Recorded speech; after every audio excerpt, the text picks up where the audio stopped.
Esse webinar para compartilhar a experiência que nós tivemos no Fórum de Inteligência Artificial para a Saúde da RINS e trazer aqui nossos insights também sobre como a IA está transformando a saúde no mundo. Eu estou aqui acompanhado do Luiz Virgínio, que é gerente de metodologias, e do Arnon, que é coordenador de tecnologia da Folks, e eu sou líder de prática de inteligência artificial. Hoje nós vamos falar um pouco sobre a Folks, trazer alguns dados da pesquisa que foi feita pela RINS sobre o uso de inteligência artificial, discutir alguns tópicos de estratégia e governança, trazer o que tem de novidades de aplicações e estudos de caso, alguns insights, e no final nós abrimos aí para perguntas, mas fiquem à vontade para ir colocando no chat, nós respondemos no final. A Folks, ela é uma empresa parceira da RINS, nós somos parceiros oficiais da RINS aqui na América Latina, e nós sempre participamos dos eventos promovidos pela RINS. Então, esse ano já teve o RINS Estados Unidos, que é o maior evento que eles promovem, nós estivemos lá, depois no RINS Europa, e agora no Fórum de Inteligência Artificial para a Saúde em Nova York. A Folks também se tornou parceira do CHAI, que é o Coalition for Healthcare AI. Somos a primeira empresa brasileira a fazer parte dessa coalizão, que é uma organização que traz profissionais do mundo todo para discutir sobre a aplicação da inteligência artificial na saúde, principalmente sobre como fazer isso da maneira certa, de maneira segura e de maneira ética. E esse evento que nós participamos, ele é o primeiro de uma série de 3 eventos da RINS, que vão discutir sobre inteligência artificial durante esse ano. O segundo evento vai ser mais sobre estratégia, sobre liderança, e nós temos um último evento de inteligência artificial nesse ano que vai ser sobre cibersegurança. É importante aqui ressaltar que a inteligência artificial ela tem criado muitas vulnerabilidades e tem exposto mais os dados de pacientes. Por isso que vai ter um evento só dedicado à cibersegurança e inteligência artificial. Os eventos, pessoal, inclusive, são bastante focados na questão de formação ali de lideranças, pensando também em estratégia, como que você monta a sua estratégia de IA. Então, este evento que nós fomos agora em Nova York, ele tinha como público-alvo ali justamente esses líderes, né, em saúde digital, em inteligência artificial.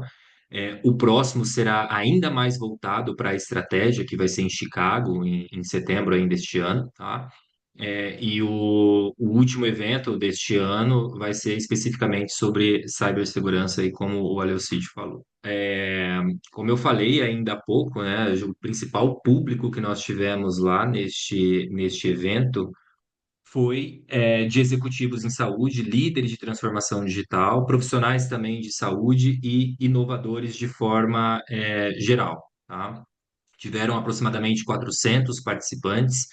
Eles tiveram a ideia de criar um evento que não fosse tão grande, tá? A ideia era realmente ser um evento menor, mas que ao mesmo tempo conseguisse trazer bastante conteúdo e os principais líderes e fornecedores ali de IA para a saúde. Tá? Então, tivemos aí durante o evento keynotes, painéis de discussão, estudos de caso que foram muito legais. O doutor Aleucide vai passar depois para vocês algumas aplicações que foram apresentadas lá, demonstrações de soluções também bastante interessantes, algumas, inclusive, que já estão num nível bem avançado, tá? E aí o que a gente queria passar para vocês aqui neste webinar é uma visão geral de como que foi esse evento, mas também trazendo um paralelo aqui do que a gente tem hoje no Brasil, quais são os principais desafios que a gente tem, como que está nos Estados Unidos, como que está aqui, e também já aproveitar e trazer para vocês aqui algumas ideias de como montar uma estratégia, o que que você precisa fazer para você conseguir avançar com IA dentro da sua instituição, tá? Então, a gente vai começar aqui mostrando para vocês uma pesquisa muito legal que foi apresentada lá na RINS, um survey que foi feito pela RINS Market, tá? A RINS Market costuma conduzir várias pesquisas na área de saúde digital, e esse ano eles conduziram uma pesquisa específica sobre IA. Quanto a IA está sendo utilizada dentro de hospitais, sistema de saúde, por profissionais da assistência, tá? Então, os participantes foram justamente profissionais clínicos, tá? e a ideia era examinar essa experiência desses clínicos em relação à implementação de IA. Então, vou trazer alguns resultados, vejam que interessante alguns dos resultados que a gente teve nessa pesquisa, tá? Então, uma das primeiras perguntas que a RIMS fez é: como é que está hoje a sua instituição? Como que você enxerga a sua instituição em relação à adoção de IA? Em que estágio de maturidade a sua instituição está em relação ao uso da inteligência artificial? Tá? Vejam que muitos participantes responderam que ainda estão na fase exploratória, né? 30% ali estão numa fase exploratória.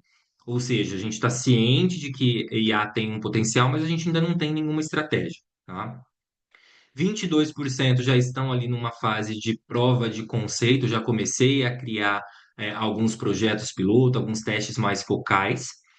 E o 39% já estão com um uso um pouco mais amplo em vários departamentos, mas ainda mais específicos. E apenas 9% adotou IA de uma forma mais ampla na instituição como um todo, tá? Então, aqui a gente vê que, mesmo lá nos Estados Unidos, a adoção de IA ainda está muito focal, muito específica para alguns departamentos, para algumas funções muito específicas, ainda não está com uso sistêmico em toda a instituição. Ou seja, não é uma instituição ainda focada, que a gente chama, né, de AI first, né, focada realmente ali em se transformar utilizando o IA. E boa parte delas estão ainda numa fase exploratória, nem começaram a utilizar IA direito ainda. Tá? Fazendo até um paralelo aqui com o Brasil, não sei se vocês conhecem essa pesquisa da TIC Saúde, é bastante interessante, vocês conseguem acessar na web depois. Foi feita uma pesquisa em 2024 pela TIC Saúde em relação ao uso da IA também aqui no Brasil, e apenas 4% dos estabelecimentos que participaram da pesquisa utilizam IA de forma institucionalizada, ou seja, de forma formal realmente dentro da instituição, tá? E a generativa, muitos profissionais, ali 69% dos profissionais já estão utilizando para pesquisas, mas vejam, é um uso informal. O profissional utiliza ali no dia a dia, mas não está estabelecido dentro da política da instituição. Isso, inclusive, pode ser um perigo, porque a gente não sabe como que o profissional está utilizando esses sistemas de IA generativa. Tá? Daí a importância também de ter políticas não só para avançar no uso de IA, mas políticas de cuidar, né, de como os profissionais vão utilizar a IA, inclusive pessoalmente falando ali, tá? Bom, as principais aplicações de IA que surgiram ali nessa pesquisa, né, são automação de processos de trabalho, ferramentas de IA generativa e mineração de texto e análise de linguagem escrita. E aí lá nessa pesquisa que a RIMS fez, eles também verificaram ali onde que você enxerga, onde o profissional de saúde enxerga que existem as maiores oportunidades para uso de IA, tá?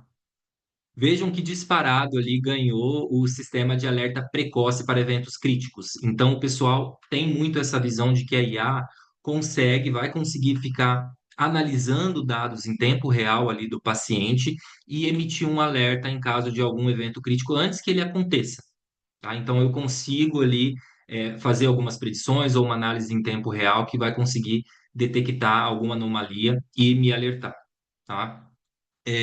Muitas pessoas também responderam ali a melhoria na tomada de decisão baseada em dados, de novo a questão de dados, principalmente em tempo real, suporte à decisão clínica, mitigar erros e eventos adversos, suporte à interpretação diagnóstica. Então vejam que teve muita coisa voltada ali também para suporte à decisão, que mesmo a questão ali do alerta é focado realmente em suporte à decisão, tá? Então a grande aposta do uso da IA ali dentro das instituições de saúde é principalmente suporte à decisão clínica, tá?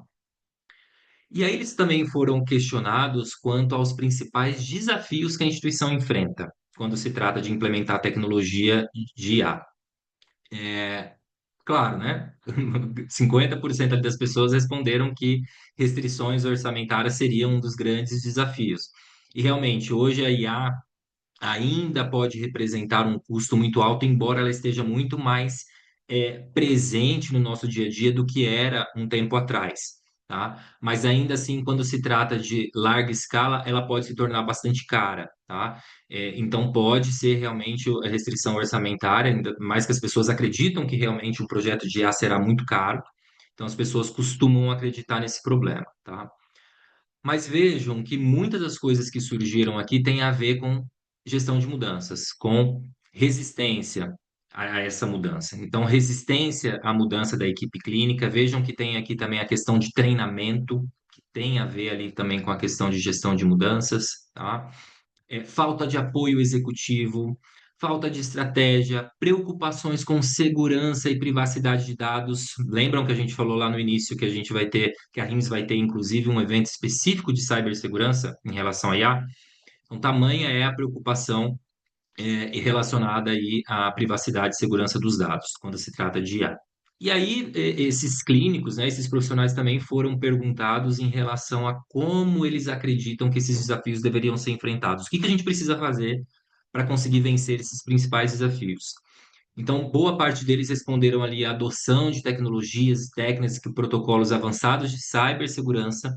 Então, eles acreditam que realmente é necessário ter protocolos, ter processos de segurança mais robustos, tá, com o uso da IA. Desenvolver programas de capacitação, então, de novo, a questão do treinamento, a questão do letramento, gestão de mudanças. Engajar os stakeholders desde o início é super importante realmente ter este engajamento. Então, vejam que boa parte das questões aqui apontadas como possíveis solução estão realmente relacionadas à cibersegurança, à gestão de mudanças e à estratégia, tá? Fazendo um paralelo aqui, a gente vai trazer um pouquinho aqui para vocês de um framework que nós construímos aqui na Folks sobre cibersegurança. Então, adotar tecnologias, técnicas e protocolos avançados de cibersegurança para proteger dados de sistemas foram dos pontos levantados ali nessa pesquisa da RIMS. Hoje nós temos aqui dentro da Folks um índice de cibersegurança da saúde, tá? Que avalia tanto segurança no sentido técnico quanto privacidade de dados, e nós temos alguns domínios que se trata de recuperação, de governança, identificação, proteção de dados, detecção e resposta. Isso é um índice que a instituição de saúde pode utilizar para avaliar a sua maturidade quanto à cibersegurança e privacidade. Então, não sei quantos aqui estão envolvidos com instituições de saúde, trabalham numa instituição de saúde, mas quem trabalhar aqui numa instituição de saúde está convidado aqui a responder a esse questionário, é só acessar aqui o QR Code, tá? Ele é basicamente um questionário que vai avaliar o quanto a sua instituição está madura em relação à segurança e privacidade, tá bom? Então é uma ótima forma de avaliar o quanto a gente está avançado ou não nisso, tá? Um outro ponto aqui é a gestão de mudanças. Lembram que eu falei ali de vários pontos que foram citados? Envolver programas abrangentes de capacitação, engajar stakeholders, estabelecer equipes multidisciplinares. Então, tem muita coisa que essa pesquisa apontou que tem relação direta com gestão de mudanças, tá? Uma metodologia que a gente tem utilizado bastante aqui nos nossos projetos e que a gente sempre recomenda em relação à gestão de mudanças é o ADKAR. Então, o ADKAR ele pensa realmente em como envolver as pessoas, todos os stakeholders, desde o início do projeto até o final. Então, eu tenho que garantir desde o início do projeto a consciência, awareness, né? Por que que eu estou fazendo essa mudança? Por que que implantar IA neste setor, essa solução é importante para a instituição? Tá? Tem também a questão do desire. Por que que é importante para você, não só para a instituição, mas o que que você vai ganhar com isso? Tem o knowledge, que é conhecimento, que aí vem aqui o treinamento. O A ali de habilidade, então vem trazer para a prática esses conhecimentos adquiridos. E o reforço, o reinforcement ali como a última letrinha do ADKAR, que é garantir que essa mudança vai ser mantida. Então, é importante realmente o uso de metodologias específicas de gestão de mudança para que você consiga garantir o engajamento das pessoas que vão participar dessa mudança, dessa implementação de IA, tá? Uma das coisas que falaram bastante lá neste evento foi realmente da questão da confiança. O quanto as pessoas confiam na IA, o quanto as pessoas acreditam na IA, o quanto as pessoas temem a IA. Então, realmente, em alguns casos, pode ser bastante difícil de conseguir trazer essas pessoas para dentro do projeto, por conta da resistência à mudança, que é muito natural em todo mundo, mas também desse receio, desse medo de como que vai ser quando a IA começar a se expandir dentro da instituição, tá? Então, é bastante importante a adoção dessas metodologias de gestão de mudanças. Uma outra coisa que a gente gostaria de trazer aqui para vocês também é sobre um roadmap para avaliação da maturidade da sua instituição de saúde e como que você cria ali um roadmap para você evoluir a sua adoção, a sua estratégia de IA dentro da instituição. Então, foi algo que o pessoal lá no evento falou bastante sobre estratégia, sobre nível de adoção. E aí a gente trouxe aqui para vocês um framework que foi criado também aqui pela Folks, que consiste em um modelo de maturidade. Tá? Então, a gente criou um AI Maturity Model for Healthcare Organizations. Então, é realmente um modelo de maturidade de IA para instituições de saúde, onde a gente tem 5 estágios. Tá? Então, a gente começa com um estágio onde a gente tem uma adoção mais exploratória, e uma governança totalmente ainda informal, ou seja, eu tenho apenas uma equipe que teoricamente lidera algumas iniciativas, mas eu não tenho nenhuma coordenação, metas institucionais, eu tenho alguns projetos muito exploratórios ainda, tá? Quando eu vou para um estágio superior, para o estágio 2, eu já começo a ter alguma adoção pontual em alguns setores específicos, e ela também passa a ser uma adoção mais coordenada. Eu tenho um planejamento, eu já começo a ter o envolvimento das áreas de negócio nisso, e a governança começa a surgir. Quando eu passo para o próximo estágio, eu já tenho uma adoção operacional. Então, ela já começou a se expandir para vários setores. Não estou só em um setor pontual. Eu estou expandindo para vários setores. E em relação à minha estratégia de governança, a IA já começa a fazer parte da minha estratégia. Isso é fundamental para que eu consiga, de fato, expandir o uso de IA dentro da instituição. Ela tem que estar alinhada à estratégia institucional. E aí eu começo a ter também uma governança mais formal e processos mais bem definidos. Tá? Quando eu vou para um estágio 4, aí eu avanço ainda mais em relação à adoção, então eu já não estou falando mais de setores específicos, eu estou falando de uso sistêmico, então eu utilizo o IA em toda a minha organização, em vários setores diferentes, em várias situações diferentes, e a minha estratégia, ela é adaptativa. Então eu não tenho mais simplesmente um alinhamento estratégico. Além disso, eu tenho uma avaliação contínua dessa minha estratégia, uma adaptação, visando sempre a otimização dessa estratégia. Será que eu estou realmente subindo de estágio? Será que os meus KPIs estão sendo atendidos? Será que eu estou entregando o valor que eu tinha definido lá na minha estratégia? Tá? Então, essa é a ideia de ter uma estratégia adaptativa. Quando eu falo de estágio 5, que seria o último estágio aqui, o mais avançado, além de eu utilizar a IA de forma sistêmica, eu utilizo ela de forma inovadora. Então, a ideia é que a adoção de IA possa realmente transformar e orientar decisões, inclusive criando novos modelos de negócio. Sabe aquela história de que eu não conseguiria ter este negócio, eu não conseguiria oferecer esse serviço, eu não conseguiria ter essa receita se eu não tivesse IA? É a IA que está direcionando este modelo de negócio, tá? E eu começo, inclusive, a ser uma referência em IA, tá? Não só internamente, mas externamente para o mercado. Então, esse seria o grau máximo ali de maturidade dentro deste nosso modelo criado aqui pela Folks, tá? Uma outra coisa bastante interessante deste modelo é que ele não tem só estágios de maturidade. Cada estágio é avaliado com um conjunto de boas práticas é, definidos e dentro de domínios. Então, quando eu olho especificamente para um determinado domínio, eu consigo avaliar uma série de requisitos de boas práticas. Então, eu olho para a adoção de A. Como é que está a minha adoção de A? Quais as soluções que eu possuo? Eu já estou usando IA generativa, eu já estou usando agentes, eu estou usando IA agêntica, em que nível que eu estou em relação à minha adoção? Eu estou apenas num setor específico ou ele já expandiu para toda a instituição, tá? Então, aqui eu tenho um domínio específico de adoção. Eu tenho também o domínio de governança e estratégia de IA, que é um domínio que eu vou falar um pouquinho com mais detalhes para vocês, mas a ideia desse domínio é avaliar Qual é a estrutura da minha governança? Eu tenho uma estrutura formal, eu tenho políticas de uso de IA, processos de gestão de riscos, eu tenho alinhamento do uso de IA com a minha estratégia, tá? Então, aqui são requisitos, são avaliações, critérios mais relacionados à governança e estratégia, tá? Não existe IA sem gestão de dados, certo? A IA precisa de dados para que ela possa funcionar. Então, como é que está a gestão de dados, a governança de dados dentro da minha instituição? Como é que está a qualidade desses dados? Tá? Aí eu olho para um outro domínio que é a engenharia de IA e a qualidade das soluções também de IA. Será que eu estou preocupado com como eu estou desenvolvendo IA internamente? Será que eu estou adquirindo IA de forma correta quando eu compro essa IA de algum fornecedor? E as soluções que eu estou adquirindo, elas têm qualidade? Elas têm o resultado que eu espero? Ou o pessoal vai deixar de confiar, inclusive, nessas soluções?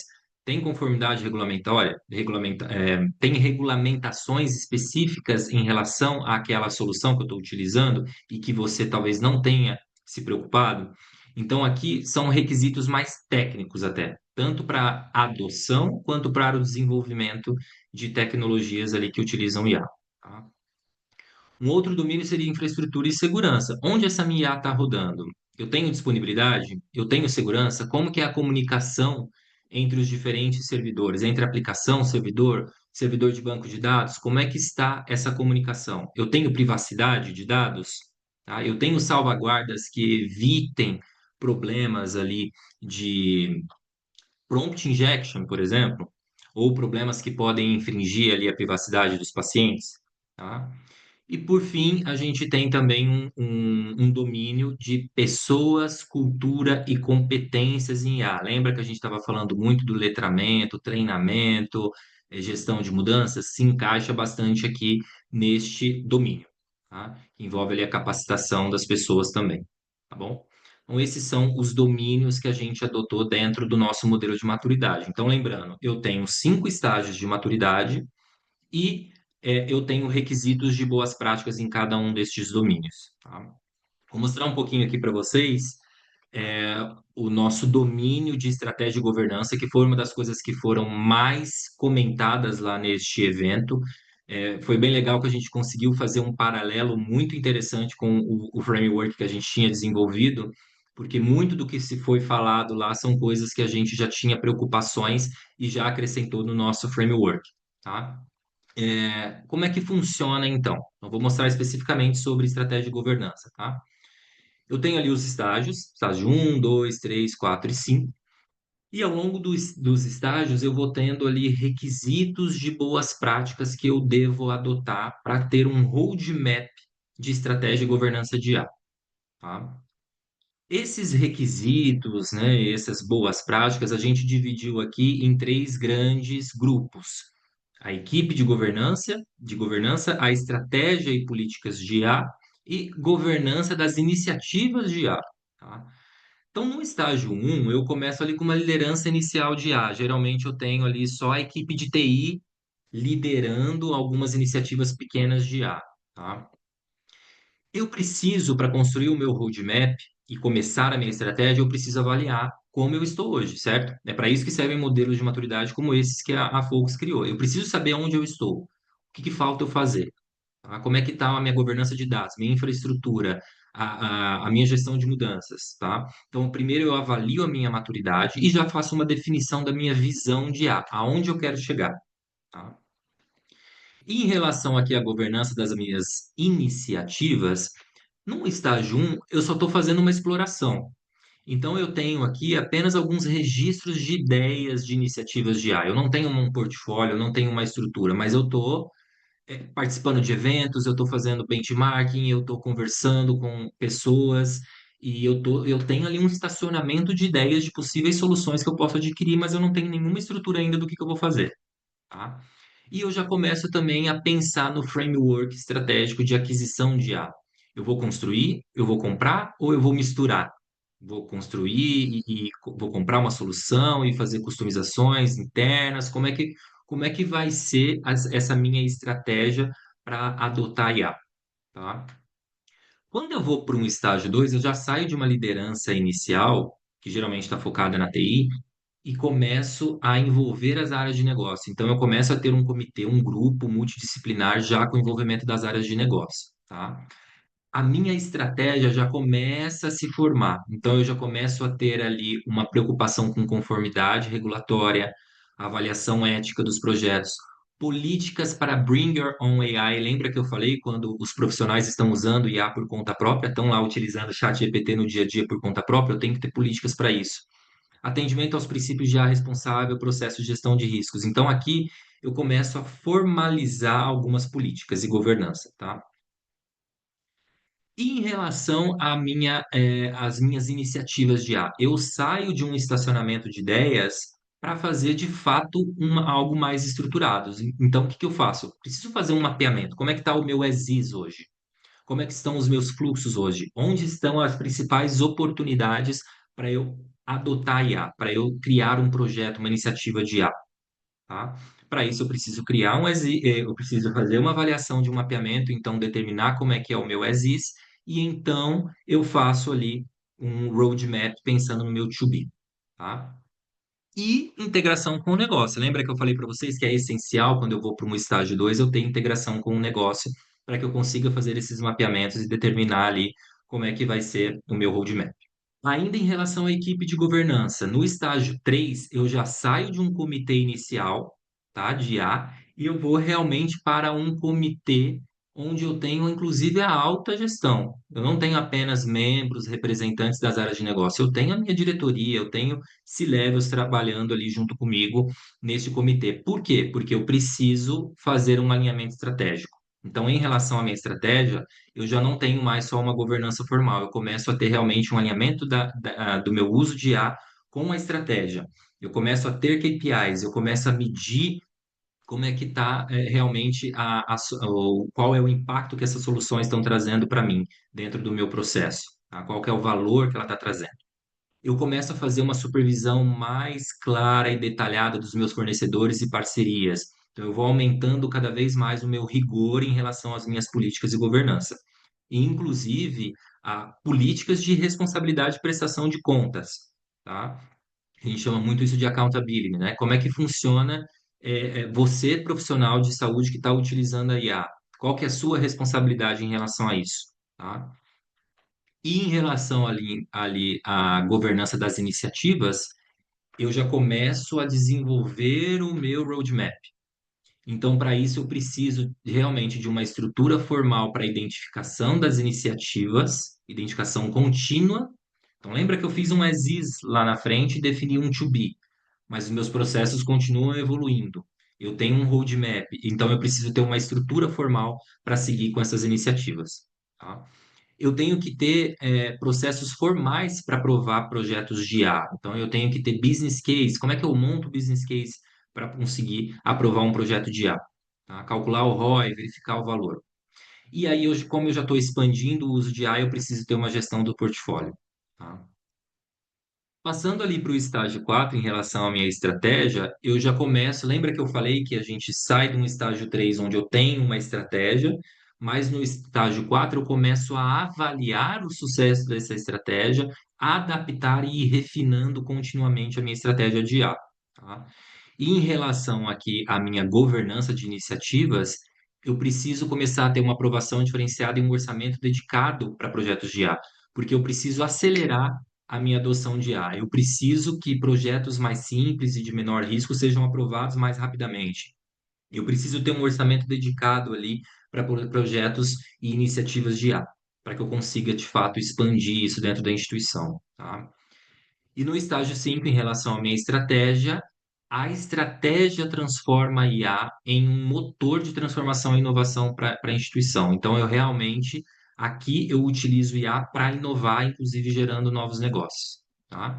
E outra coisa interessante é a geração de conhecimento para o ecossistema de saúde em IA, ou seja, eu não tenho conhecimento só interno, eu estou servindo como um benchmarking, como uma referência de mercado em IA, tá? E eu estou expandindo e levando esse conhecimento também para fora, tá bom?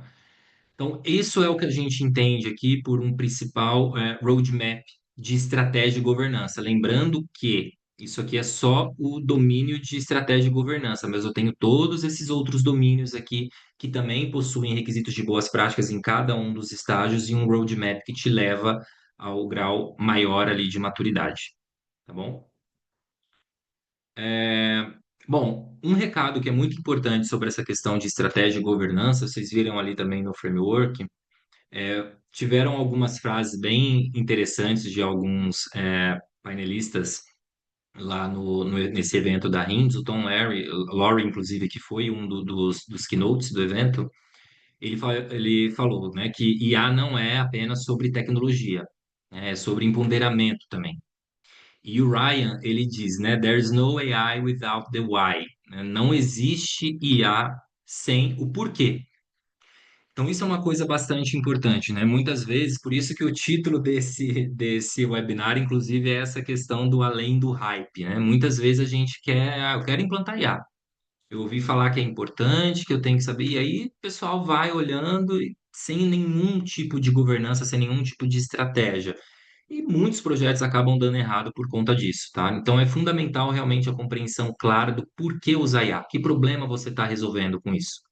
Tá? Que problema você tem? Será que esse problema realmente precisa ser resolvido com IA? Tá? Qual que é o valor que isso vai entregar?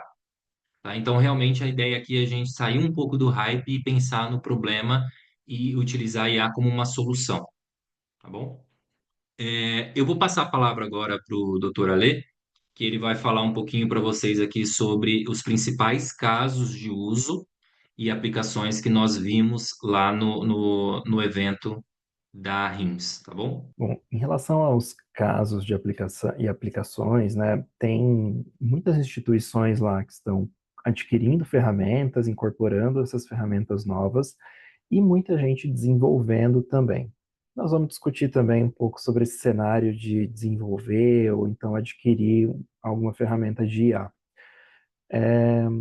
Primeira solução, né, a primeira não, e a que mais foi falada lá foi o ambiente listening. Diversos fabricantes já disponibilizando o ambiente listening, que é basicamente uma transcrição de voz para texto. Então, durante a consulta, o médico ele pode interagir melhor com o paciente, e enquanto isso, o aplicativo vai transcrevendo essa consulta e no final ele organiza todo o conteúdo e forma uma nota clínica estruturada. Existem vários fabricantes e a gente percebe,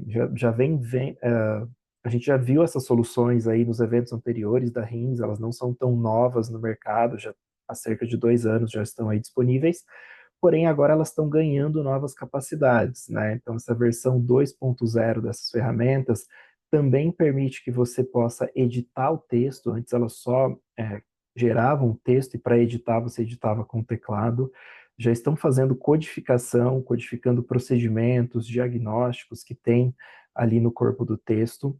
Elas se integram também com o contexto de dados anteriores deste paciente para poder melhorar o texto que está sendo gerado. Então, ela compreende esse histórico de saúde do paciente. E além de transcrever, ela já sugere próximas ações.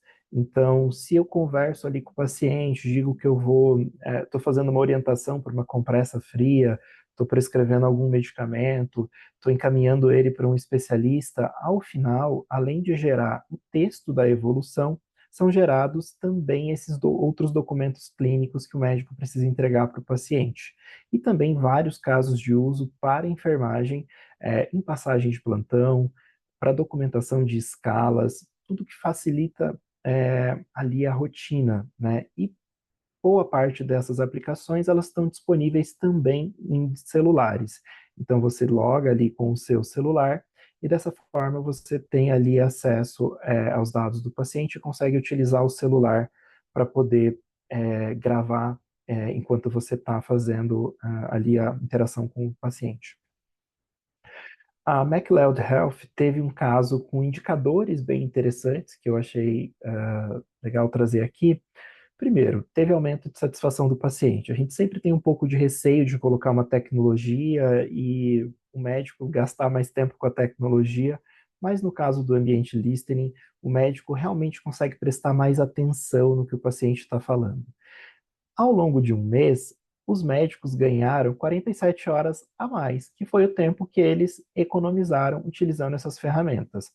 Lembrando que lá nos Estados Unidos tem uma diferença importante, que o médico precisa codificar muito mais do que no Brasil. Então, se o médico faz um exame físico, se ele orienta o paciente a parar de fumar, qualquer uma dessas intervenções, ela tem que ser codificada pelo CPT. Então, ele tem muito tempo que ele gasta, além do tempo que ele passa no consultório, realizando essas codificações. Então, ele ganhou esse tempo de volta, essas horas extras que eles estavam fazendo. E o aumento de horas gastas com o paciente foi de 7 horas e meia por mês. Então, o que é interessante, pessoal? Apesar de eu estar liberando muitas horas desse médico, nem todas essas horas serão convertidas em consultas, né? A gente tem uma visão assim que se eu otimizar ao máximo, então o médico vai ter mais tempo livre, ele vai atender mais paciente, e não é bem assim que funciona. A taxa de adoção dessa ferramenta foi de 74%. Lembrando que lá existe um profissional, que é o escriba, que acompanha o médico e hoje ele faz a digitação. Também tem alguns escribas utilizando a IA para poder transcrever e depois o escriba ele só verifica o texto e faz a liberação. Então, teve uma taxa de adoção que não foi aí de 100%. E o custo, né, a economia que eles geraram foi de cerca de US$ 1.000 por médico por mês com o uso dessa ferramenta. No final, teve um aumento de 18% ali no número de atendimentos, só de trazer mais eficiência e o médico gastar menos tempo com codificação. A sumarização de prontuário é uma outra técnica que pode ser utilizada com esses modelos de linguagem que buscam os dados ali, todos os registros no prontuário, e a gente pode gerar documentos, também podemos interagir com o prontuário perguntando, né, numa interface ali de chat, fazendo algumas perguntas direcionadas, por exemplo, o paciente tem alguma alergia, o paciente fez alguma cirurgia, resultados recentes de algum exame, mas teve uma aplicação do Keck Medical Center utilizando isso num centro de transferências. Então, eles têm um Transfer Center que é responsável por 50% das admissões da rede hospitalar. E eles têm um problema muito grande, que é receber prontuários de pacientes para poder fazer uma triagem, direcionar esse paciente para o local correto, seja uma UTI, uma internação, com qual especialidade. E para fazer essa triagem, eles têm cerca de 36 perguntas chaves que eles fazem e têm que responder para tomar uma decisão. Isso tudo era feito lendo o prontuário. É, Levava cerca de até 4 horas, de 1 a 4 horas para cada análise de prontuário que o enfermeiro tinha que fazer. Com o uso de sumarização, eles reduziram para 2 minutos o tempo gasto para análise do caso. E o tempo para tomada da decisão, se esse paciente, para qual leito que esse paciente vai, qual recurso que ele necessita, caiu para 1 hora. Então, eles conseguiram otimizar a captação de pacientes com o uso da inteligência artificial para extração de dados de prontuário. O Mount Sinai, ele é um hospital que tem desenvolvido muitos algoritmos também. É interessante que eles têm uma mentalidade já AI first. Eu digo que quando começou o smartphone, a gente tinha aquela coisa do, eu tenho um problema, será que não tem um aplicativo para isso? E no Monte Sinai eles já têm uma mentalidade do, será que não tem uma IA para isso? Então, eles desenvolveram um algoritmo, que é o PIP AI Tool, para a detecção de pacientes com risco de lesão por pressão. Esse algoritmo, ele considera os dados laboratoriais, alguns históricos também de comorbidades do paciente e gera uma predição da lesão por pressão. Mas o enfermeiro tem algumas escalas, ele tem algumas ferramentas já para fazer isso. Sim, porém depende do enfermeiro estar à beira do leito, aplicar essa escala, e muitas vezes a gente deixa passar algumas coisas ali. Então essa ferramenta, ela já varre o prontuário, já coleta esses dados, e gera esse risco e leva isso para a tela do enfermeiro. Os enfermeiros, eles avaliam os resultados, veem o que está pesando ali, né, nessa detecção de alto risco de lesão por pressão e dão feedbacks para o algoritmo, que é o que a gente chama de aprendizado por reforço. Então, esse algoritmo ele também vai aprendendo com a curadoria dos enfermeiros especialistas. Essa ferramenta, ela aumentou em 50% a eficiência na detecção de lesão por pressão. E ela conseguiu reduzir aliás, aumentar, né, em 9% o número de pacientes que têm alta sem ter uma lesão por pressão. Então a gente teve um desfecho aqui clínico bem interessante. Eles também desenvolveram um algoritmo que vai para estudo clínico agora para validação para detecção de déficit neurológico em pacientes da UTI neonatal. A partir de um evento que ocorreu, eles se perguntaram se alguma IA não poderia ampliar a capacidade do médico e facilitar a identificação de déficit neurológico em pacientes que muitas vezes ali estão sedados, pacientes que também o médico não está o tempo todo ali na beira do leito, então ele não consegue, de repente, detectar no momento que acontece um déficit neurológico, e através do cruzamento de dados de vídeo e eletroencefalograma, criaram um algoritmo que é o Pose AI, e ele foi capaz de detectar déficits neurológicos até 3 horas antes deles serem perceptíveis pelo médico, seja por ter uma sensibilidade maior e também pelo monitoramento contínuo, já que tem câmera que está analisando ali a mobilidade do paciente.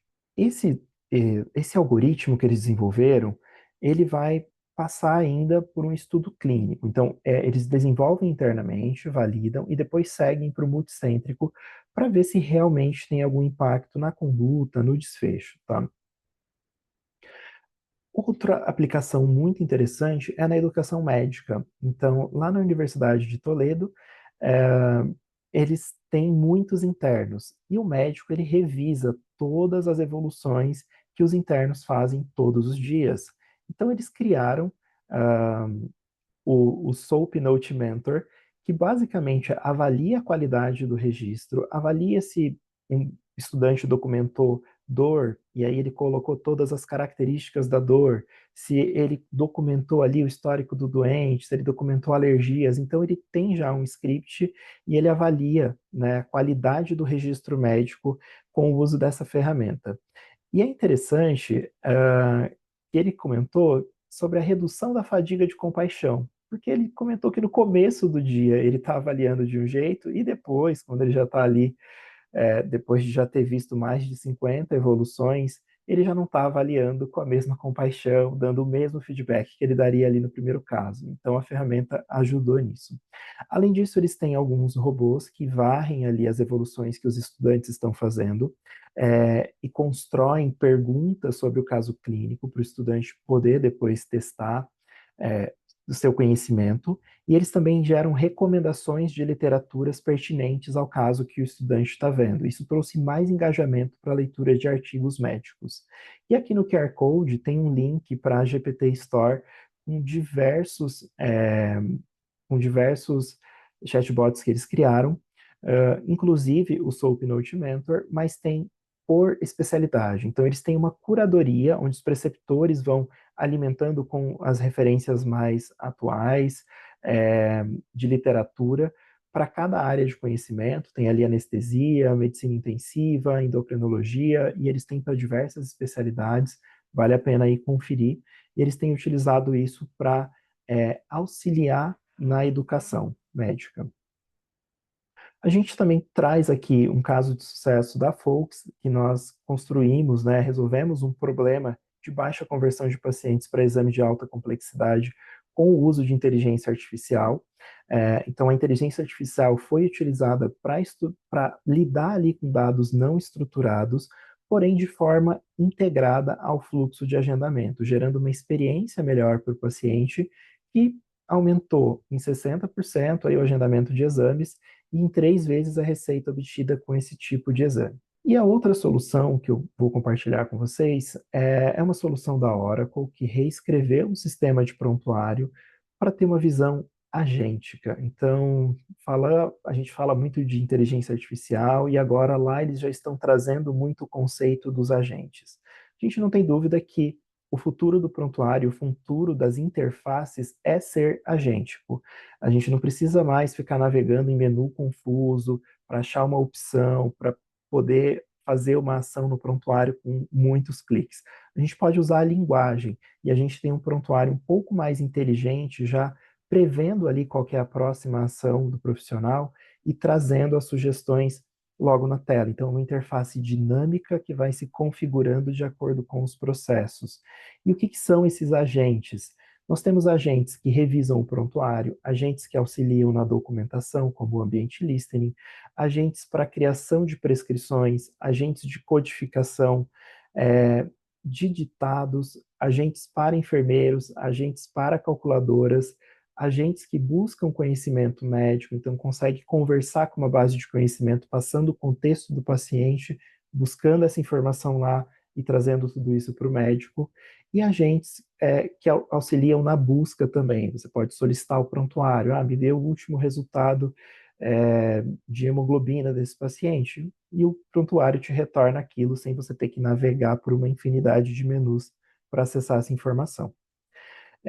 Então, trouxe aqui uma tela de um prontuário, né, feito aí com agentes. Então, esse prontuário, ele tem uma característica interessante, que ele já gera um resumo do caso, utilizando aí os modelos de linguagem, e ele traz nesse resumo os problemas do paciente com hiperlinks. Quando você clica no hiperlink, ele traz um resumo daquele problema. Então, você consegue ter visões diferentes de todos os dados do prontuário com 2 cliques. E aí, quando você tem essa visão do problema, você inclusive pode atualizar o status desse problema. Então, esse paciente tem DPOC, esse problema já está resolvido, esse problema teve uma descompensação, como que está? E aqui no canto esquerdo, nós temos alguns algoritmos preditivos que rodam também no prontuário e geram aqui esses alertas. Então, risco de hospitalização, risco cardíaco, o paciente que tem uma recomendação aí para tem um fit, né, com um estudo clínico. Então, você tem todos esses alertas também aparecendo aqui e apoiando a decisão médica. E ao clicar no alerta, você consegue ver o porquê que o sistema está dizendo que esse paciente tem um alto risco cardíaco, por exemplo. Os agentes funcionam também no celular, para que você tenha uma experiência melhor. Então, na documentação, ao final da documentação, o agente ele mostra ali um resumo do registro que foi gerado, e você já pode dali editar ou então já assinar e liberar esse registro.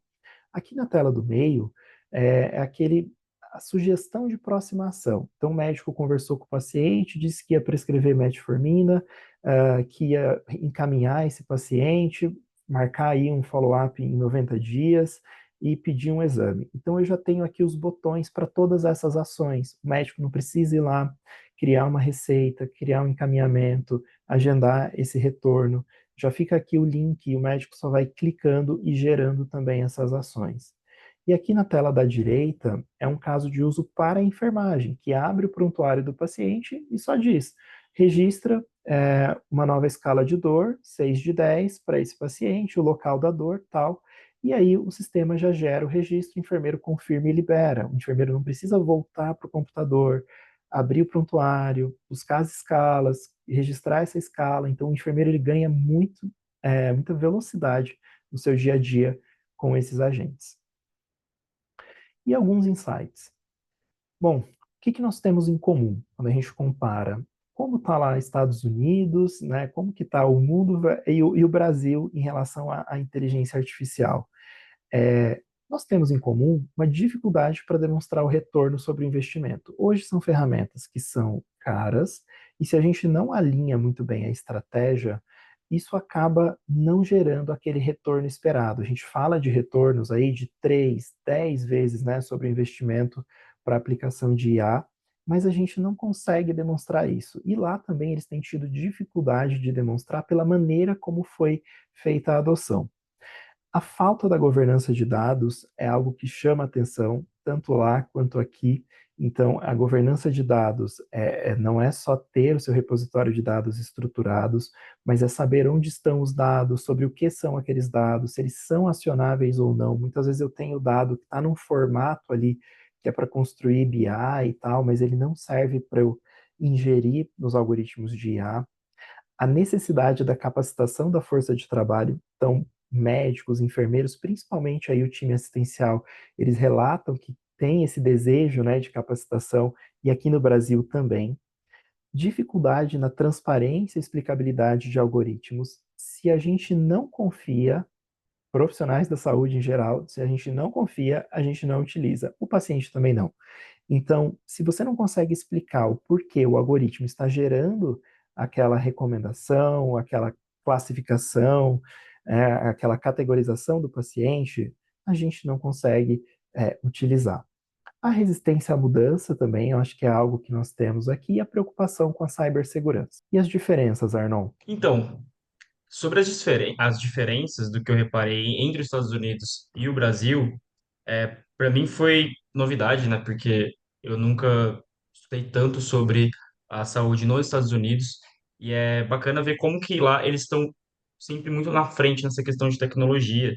Isso fica muito destacado como a gente está para trás em alguns aspectos, né? Lá eles não estão perguntando mais se eles vão usar inteligência artificial. Eles já estão falando como eles vão usar e eles sabem que antes de falar sobre como usar, eles têm que sempre perguntar por que precisa de inteligência artificial.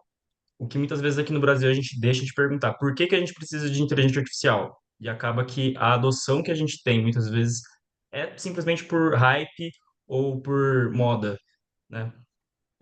Além disso, a gente percebe que a maturidade digital lá está muito à frente, né? Então eles têm muitas operações sem papel já, praticamente a maior parte da operação deles já é digital, enquanto aqui a gente tem muita coisa ainda no papel. Com a questão regulatória também dos Estados Unidos é muito diferente, porque lá basicamente os hospitais, instituições financeiras e os providers de software de saúde são obrigados a interoperar.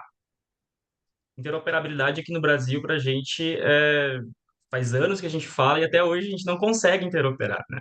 É, muito porque a gente acaba sendo um pouco refém dos softwares que a gente utiliza, como o Tazi, MV, que são possuem a maior parte de market share, né? É, de, desses softwares. E, enfim, lá eles não têm esse problema, porque eles meio que são obrigados ao interoperar. E então é muito fácil desenvolver alguma solução e conectar ela no hospital e conectar ela no software que eles utilizam, principalmente como o Epic, né, que é o exemplo que a gente acaba vendo sempre lá. Então, essa questão de interoperabilidade de dados lá funciona, né? Não é o melhor de todos os mundos, mas eles têm. Eles têm o HL7, eles possuem Fire, enquanto aqui a gente não tem isso, dificulta muito para o nosso lado. Lá eles já utilizam muito a arquitetura em nuvem, multi-cloud, enquanto aqui a gente possui muito essa visão de on-premise ainda. As pessoas não migraram para, ou as instituições ainda não migraram para cloud. E eu acho que o pior, ou o principal ponto, na verdade, né, que eu diria que é um destaque muito grande, é a cultura. Aqui ainda tem a cultura de uma TI como suporte, né? Lá eles não falam mais de TI. Lá a gente está falando de área de dados, área de desenvolvimento, área de infraestrutura, área de cibersegurança. Então, não é um bloco TI, tecnologia, informação, não, é literalmente várias áreas, cada área possui sua importância e não é visto mais como uma área de suporte, mas sim como um investimento estratégico para a instituição. Acho que esse é o principal ponto. E, bom, É, pode passar. e os softwares, né? O software com API aberta É, faz muita diferença para você de poder fato, né? integrar o que você desenvolve ali sem precisar entrar num roadmap de melhorias ali do fabricante. Sim, né, que aqui no Brasil acaba que o modelo de negócio desses softwares que a gente acaba usando nos hospitais é, não aceita essa Open API que eles utilizam lá nos Estados Unidos, por exemplo. E lá eles acabam fazendo isso porque, bom, tem que interoperar e eles ganham muito mais liberando dando essa liberdade para as outras instituições desenvolverem soluções, eles acabam ganhando mais mercado, né? Então, acaba que é uma estratégia meio anti-evolução, anti-tecnologia, anti-desenvolvimento que a gente tem aqui no Brasil. Bom, mas falando um pouco sobre o como, né, que eles já estão conversando, enquanto aqui a gente está no C, sem perguntar por quê e testando qualquer coisa, lá eles estão perguntando por quê e perguntando como. E como a resposta é agente de IA. Então, basicamente, a gente está falando de agentes que são adaptáveis, são sensíveis ao contexto. Já existem RPA, já existem workflows. Esses workflows e RPAs não são necessariamente descartados. Eles só se tornam, na verdade, mais uma ferramenta que um agente de IA vai estar usando. Então, você consegue adaptar as soluções que já estão funcionando na, na sua instituição, que já estão automatizadas. Além disso, a integração com ferramentas, outras ferramentas, né? Então, você consegue colocar um hall de ferramentas para um agente de IA utilizar, principalmente com o protocolo MCP que a gente tem hoje. Então, outros protocolos também, como o A2A, que é para conexão entre dois agentes. E, além disso, a possibilidade da interação com o usuário, né? Que foi uma das coisas que eu comentei aqui na resposta para a Samira, sobre o humano no ciclo, o Human in the Loop. Então, está acontecendo ali a automação, você pode colocar uma interação com o usuário, justamente para ele aprovar, para ele ter uma supervisão. Então, você tem a opção de ser algo mais não supervisionado, uma coisa mais supervisionada. Então, nos momentos que precisa de uma interação humana, você pode fornecer isso. E falando sobre o componente de pessoas, vários painelistas, né, trouxeram ali barreiras de adoção, alguns aprendizados de implantações que não deram muito certo ou que não deram o retorno esperado e foram descontinuadas. Então, ficou muito claro que o foco tem que ser na adoção da tecnologia. Não adianta você colocar um software que vai aumentar o atrito, que vai aumentar cliques, que vai aumentar janelas, que vai até aumentar etapas, né, para você concluir uma ação. Então, a tecnologia ela tem que estar integrada ao processo. Senão, não tem adoção. Se não tem adoção, a IA não consegue entregar esse retorno, né, que todo mundo quer. E o pilar dessa adoção também está na confiança. Se não conhecer, se não entender como a ferramenta funciona, como trabalhar com a ferramenta, você não consegue adotar. E também, em relação ao ser humano no circuito, não basta ter alguém ali dizendo sim ou não, né? Você tem que ter alguém capacitado, alguém que conhece, que entende o que a IA está fazendo e que é capaz de interpretar o que está saindo ali, de repente até detectar algo que, esse resultado que a IA gerou não está 100% correto, né? Vou seguir aqui com outra linha de raciocínio. Então, destacaram muito sobre a importância da capacitação de pessoas, porque tinham projetos maravilhosos que não foram para frente por esse componente. E um outro painel, na verdade, dois outros painéis, discutiram sobre comprar, construir em casa ou o blend, que seria você utilizar alguma ferramenta de mercado e fazer uma customização. E o que a gente consegue extrair disso é: bom, se eu tenho pressa, eu vou comprar. Se eu tenho mais tempo, eu tenho tempo de construir. Para construir, eu tenho a vantagem de conseguir personalizar. Então, eu vou construir isso com os meus dados, eu vou construir isso já pensando nas integrações que eu preciso fazer dentro de casa. É, Quando eu compro, eu perco um pouco essa capacidade de personalização. E o blend acaba sendo o meio do caminho. Então, o que seria um blend? Vamos pensar num modelo de linguagem, né, que a gente tem hoje, os modelos da OpenAI, da Google, tal. É muito difícil alguém ter uma estrutura para poder rodar esse modelo ou alguém desenvolver um grande modelo de linguagem. Mas a gente pode pegar um modelo e fazer um fine tuning. Isso seria o blend. Eu estou usando uma tecnologia que já tem ali e desenvolvendo um pouco em cima. Ou eu desenvolvo, né, integradores, ou eu desenvolvo uma orquestração ali em cima dessa ferramenta. O custo inicial, ele sempre vai ser maior quando você compra, porque a gente não está falando aqui só da aquisição da ferramenta, mas tem uma parte de capacitação e também os custos computacionais. E ele é mais baixo quando você faz a compra. A manutenção é algo que você consegue ter um custo mais baixo quando você constrói dentro de casa, até mesmo porque você pode ir pegando pequenos blocos dessa solução e ir otimizando para que ela custe menos. Quando você compra ou quando você vai para a opção do blend, você fica um pouco refém do modelo de negócio. Então, eu tenho um custo inicial mais baixo, mas eu posso ter um custo de manutenção muito alto.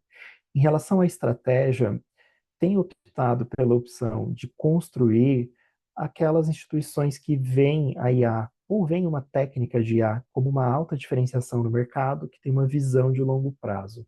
E indo para o lado do buy, o retorno rápido, algo que não traz tanta diferenciação e que está virando commodity, como o Ambient Listening. Ele é uma ferramenta que já não faz mais sentido você desenvolver dentro de casa, já tem várias opções, o mercado já está bem maduro e não vai te diferenciar ter o Ambient Listening. Em relação à segurança e governança, aqui a gente tem que prestar bastante atenção, porque quando a gente transita aí dados de saúde, agora a gente está transitando dado não estruturado, a gente pode ter muita informação sensível ali. E aí tem que estar atento para não transitar dados que podem identificar esse paciente, que podem ser armazenados ali numa outra estrutura, né? Eu estou mandando isso ali para um parceiro, mas será que ele segue todo o compliance que a minha instituição preza? Então a gente depende muito da transparência dele em relatar isso para nós e do compliance. É, quando a gente vai para o Blend, a governança ela é compartilhada. Agora, para algumas informações que são muito sensíveis, é melhor optar pelo build, né, por construir, porque aí a gente tem controle total sobre os dados e sobre a segurança. Em resumo, as opções para construir, quando a gente quer uma diferenciação estratégica, o uso ali de dados únicos, ou então para resolver problemas mais complexos que uma solução ali de prateleira não resolve. E o que eles mais têm utilizado, o que eles mais têm construído, são as ferramentas de suporte à decisão clínica. O blend é para quando existe um equilíbrio entre a urgência, a necessidade de recursos e uma visão de longo prazo. E aqui a gente tem visto casos de atendimento ao cliente, seja para agendamento, paciente tirar dúvidas.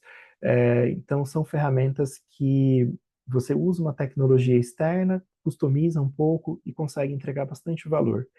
E para compra, aqueles problemas mais comuns, ferramentas que já estão no mercado um pouco mais maduro e quando existe essa necessidade de uma velocidade muito grande para a entrega. E aqui eu trouxe o Ambient Listening como exemplo. Nesses fóruns também discutiram muito sobre o retorno sobre a IA, que eles chamam aí de ROAI, que é um pouco diferente do ROI tradicional, retorno sobre o investimento, porque aqui a gente tem que considerar que eu tenho um retorno, que é um retorno bruto, né? Então, estou reduzindo o custo, estou aumentando a eficiência, estou aumentando a receita, estou prevenindo perdas, né? E tudo isso eu consigo medir e pôr um valor em cima disso. Mas eu tenho um outro tipo de retorno com a IA, que é um retorno sobre a satisfação do médico, sobre a satisfação do paciente, retenção de profissionais, redução de burnout. E aqui eles até citaram um caso de um médico que na entrevista perguntou se tinha ambiente listening no hospital, para ele considerar se ia trabalhar lá ou não. Então já está virando algo que atrai e retém profissionais, desde que implementado da maneira correta. Isso me lembra muito também o quinto POEM do IHI, né, que a gente diz que as nossas metas são melhorar a experiência do paciente, melhorar desfecho, reduzir custo, melhorar a experiência do profissional e promover a equidade. Esse último, muitas vezes a gente se esquece, mas a gente tem que considerar também quando está falando de IA. E a outra linha é dos custos. Então, muitos lá chamaram atenção sobre o Total Cost of Ownership, que não é só o custo da ferramenta, é o custo de treinar a sua equipe, capacitar ela para utilizar. Então, você tem que considerar isso num projeto. É o custo de suporte, o custo da manutenção e o custo de integrações, porque se a ferramenta não estiver bem integrada, a adoção não vai ser boa. Em relação aos modelos de pagamento, tem ferramentas que você paga por uso, então estou ali fazendo um sumário, né? Eu vou pagar por sumário gerado. Ou então eu faço uma subscrição, eu vou pagar por usuário. E muitas vezes, nos estágios iniciais, esse modelo de subscrição, vamos pegar o caso lá da MacLeod, 70% de adoção. Valeria a pena fazer uma subscrição e pagar por esses 30% de usuários que não estão utilizando a ferramenta? Então, tem que sempre considerar esse modelo de pagamento sobre a ferramenta, tá? E os custos, em alguns casos, eles subiram demais. Então, na fase da POC, tinha um cenário sustentável, e após a POC, quando a ferramenta foi para a produção, o custo estourou, subiu muito. E aqui é um caso de chatbots. Então, eu vou lá, crio um chatbot com um modelo de linguagem por trás e disponibilizo isso para o paciente, para o usuário geral. E ele começa a dar bom dia, dar boa noite, perguntar a previsão do tempo, o resultado do jogo, né? Começa a conversar um monte de coisa com a ferramenta. E você pagando para cada mensagem que vai e volta, né? Aumentando aí esse consumo. E muitas vezes a gente não vê isso na POC, porque na POC, na fase, né, de prova de conceito, nós fazemos cenários muito específicos e a gente sabe que o usuário tem criatividade. Então, muitas ferramentas ali tiveram uma escalada de custo que inviabilizaram o uso. E por isso é importante implementar ali algumas barreiras de controle. Por exemplo, triar aquela mensagem, né, já colocar alguns guardrails para que o chatbot não siga com a conversa se está saindo um pouco da finalidade. Então, isso é importante para que o seu projeto tenha sustentabilidade após o deploy. E é isso. Agora nós vamos para a sessão de perguntas. Um ponto até ressaltando aqui a pergunta que a Samira fez sobre a diferença ali entre gestão de dados, né, governança de dados e governança de IA ou estratégia, né? Como o Arnon respondeu ali, Samira, são coisas diferentes, mas de certa forma complementares, né? Eu até falei ali também na apresentação, a gente não consegue fazer, implantar IA bem feito e ter uma governança boa de IA se a gente não tiver também uma governança de dados, né? Não só a governança, mas também a questão de estrutura, ferramentas. Então, é uma questão de avaliação ali de maturidade mesmo nas duas áreas, tá? Ela também comentou ali sobre os desafios no engajamento da equipe clínica, né, da comunidade médica, e principalmente essa questão de segurança dos profissionais, uso responsável e tudo mais, né? Então, até respondi aqui para ela que o Arnon também comentou aqui dessa necessidade da questão humana, mas um ponto que me chama muita atenção nesse comentário da Samira é que hoje o Brasil ainda não, o Brasil não, o mundo todo, né? Tem pouquíssimas questões ali relacionadas à regulamentação.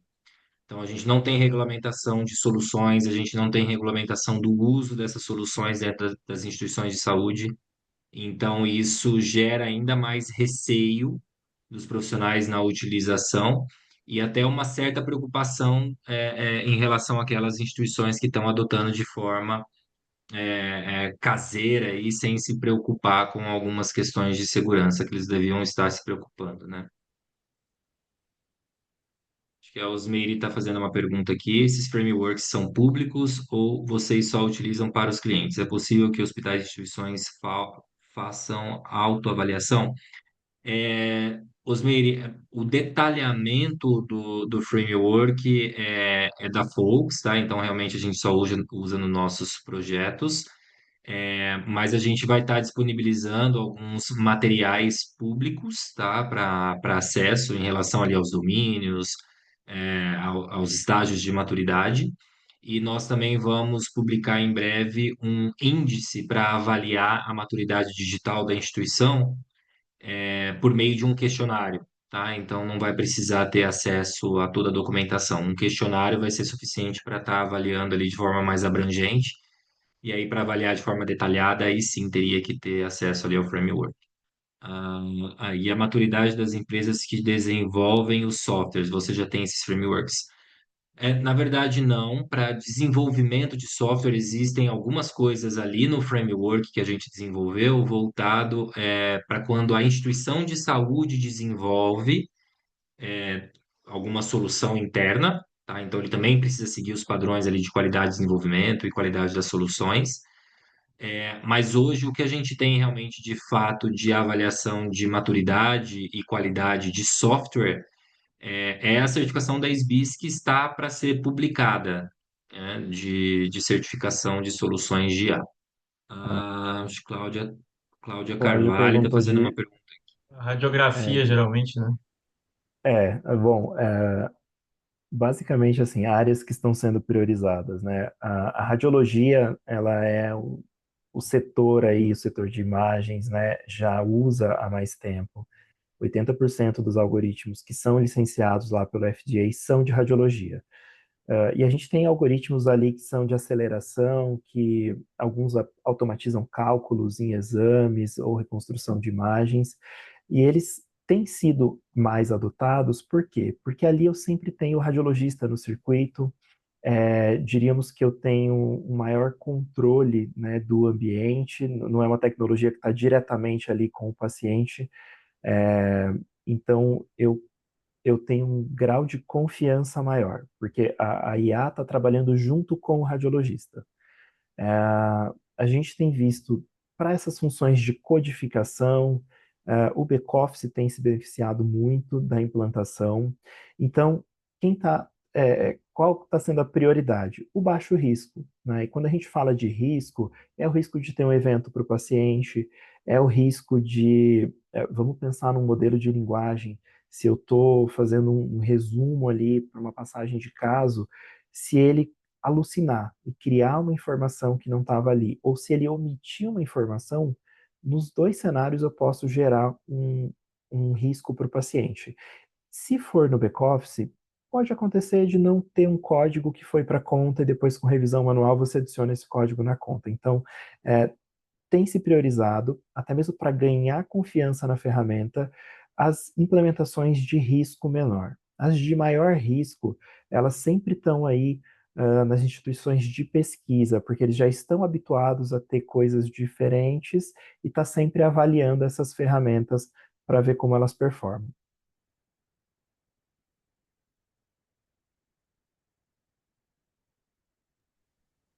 A radiologia há muito tempo já utiliza IA, né? Hoje a gente fala muito de IA pensando ali na IA generativa, mas existe IA já há muito tempo e na saúde, certamente ali a área de radiologia é pioneira disso, para avaliar, auxiliar ali na interpretação, avaliação de imagens. Mais Perguntaram alguém, aqui do pessoal? label, teve uma pergunta aqui do label to enable. É, o label to enable, ele vem ali da Comissão Europeia, mas a gente tem outras, né, iniciativas também para poder trazer mais transparência sobre esse algoritmo de inteligência artificial. Então a gente tem, por exemplo, do Chai, o Model Card. Então o Model Card do Chai, ele faz como se fosse uma etiqueta nutricional, né? Então contém isso, contém aquilo, contém traços de, como a gente vê nos alimentos. E tudo isso é importante porque hoje, quando a gente vai analisar algoritmos, um fala que tem uma acurácia de tanto, outro fala que o erro é de tanto. Você vê uma infinidade de métricas que eles estão reportando, então cada um vai lá e reporta o que é interessante para vender. Só que eu não consigo efetivamente comparar um com o outro para saber qual é melhor, qual se adequa melhor à minha instituição.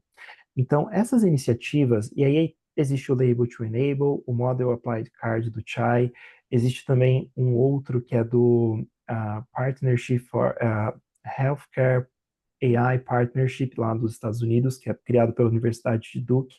Então, a gente já tem várias iniciativas para criar uma forma estruturada de representar o que é aquele algoritmo, quais são os riscos, tudo mais.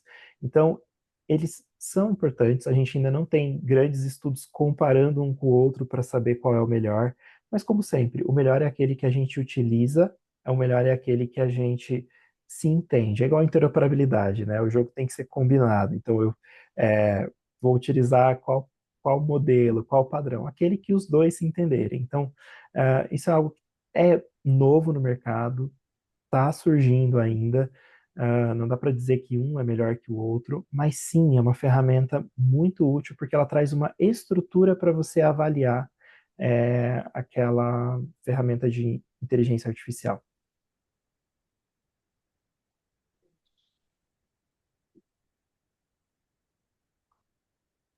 Se não tivermos mais perguntas, acho que podemos encerrar e queria compartilhar com vocês também que essa reunião, esse webinar vai ficar gravado, a gente vai subir depois no YouTube da Folks, então se quiserem também compartilhar com quem não pôde estar aqui ou depois rever, a gente vai compartilhar com vocês. Tem uma última pergunta da Bárbara, pessoal. A pergunta sobre conformidade regulatória para IA na saúde no Brasil. Atualmente, a governança foca na proteção de dados sensíveis com a LGPD, no controle de dispositivos médicos pela Anvisa e nas prerrogativas éticas e clínicas estabelecidas pelo CFM. Como vocês veem essa evolução ou debate? Minha opinião, Bárbara, é que as coisas precisam ser complementares, né? Então, a LGPD ela olha muito ali para a proteção de dados. É suficiente para IA? Não.